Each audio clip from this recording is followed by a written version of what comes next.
Ano ang masarap kainin sa Pasko? Of course, chicken macaroni salad, but I'm doing a chunkier version.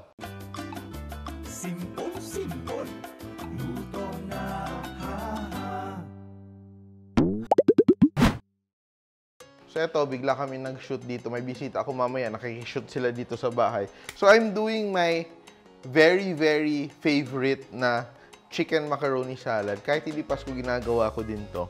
And I will show you very easy way to do it para hindi ka mag-waste ng too much time na doing everything one by one and separately. So ito siya, my pot is boiling.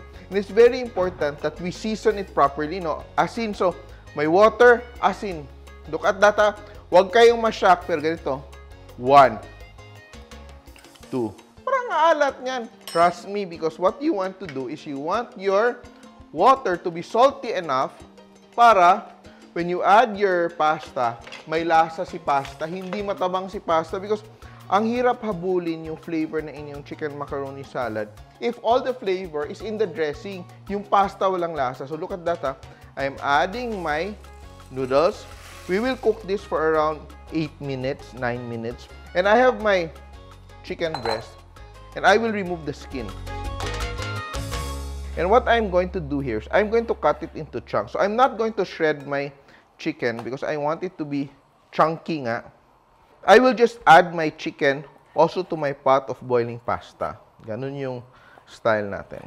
Everything's there. Just check na walang skin, walang bones, walang fat. Salt it a little bit para maging mas juicy siya. I will also prepare my carrots. So I have a carrot here, and I will just peel my carrot.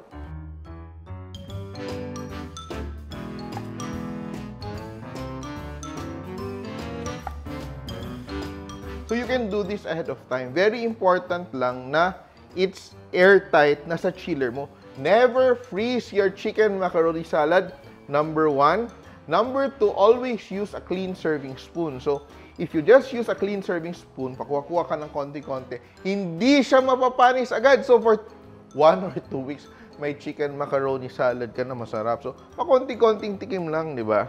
And now, it's time to add my chicken chunks. O, di ba? Chunky talaga yan, ha? And look at that, makikita mo, when you look at it, ang dami talagang chicken, no? Look at that, no?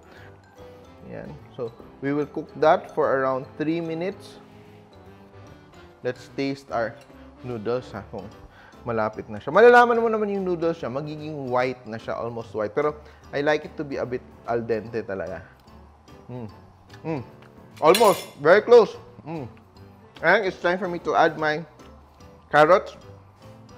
So, even this one, the 400 grams of pasta, you can make macaroni salad for 10 to 12 people. Yan. Konti na lang. And my pasta is done. Tingnan mo, ha, hindi pa siya, di ba, nag-double na yung size niya. It's al dente, ibig sabihin, lumalaban pa siya when you bite it, di ba? And now, I will strain it. Just strain it. Rinse konti to stop the cooking. It has to be very salty talaga para pumasok siya dun sa chicken at macaroni. So that when you rinse it, hindi siya tatabang. Kasi pag medyo matabang talaga yung inyong boiling water, wala na siya. And this is what I do, no? It's still steaming hot, pero because it's al dente, I don't have to worry too much, no? And I will let it rest for a moment before I will chill it. And later on, when this is cold, and my dressing is cold as well, I'll mix it together. Ay, ang bilis na. Okay? And ito, my macaroni noodles are already cooled down. And I'm just mincing my onions. Yan.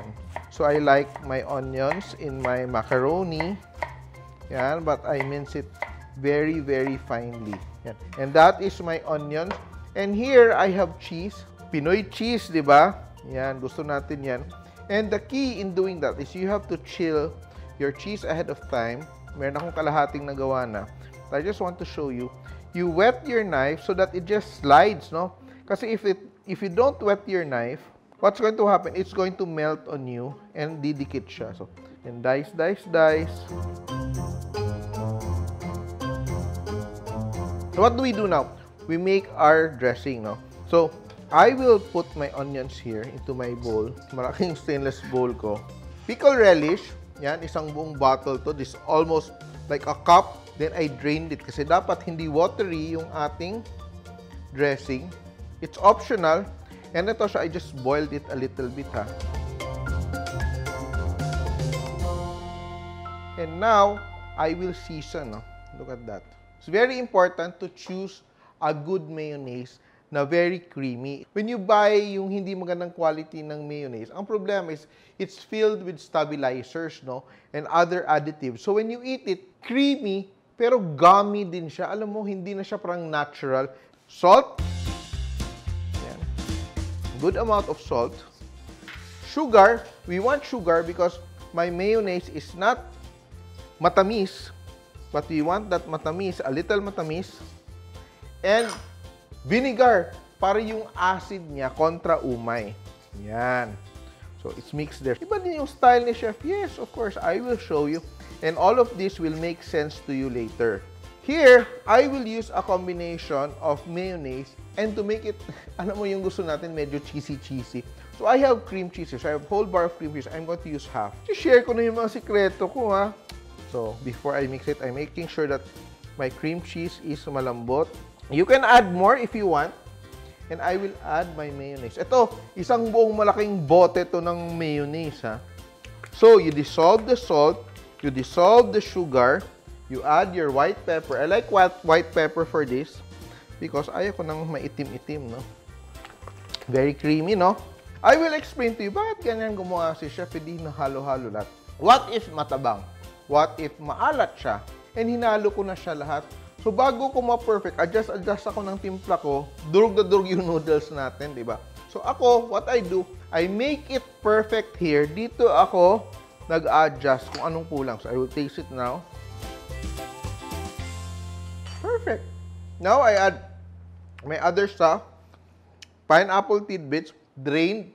If you don't drain it, it's going to be watery.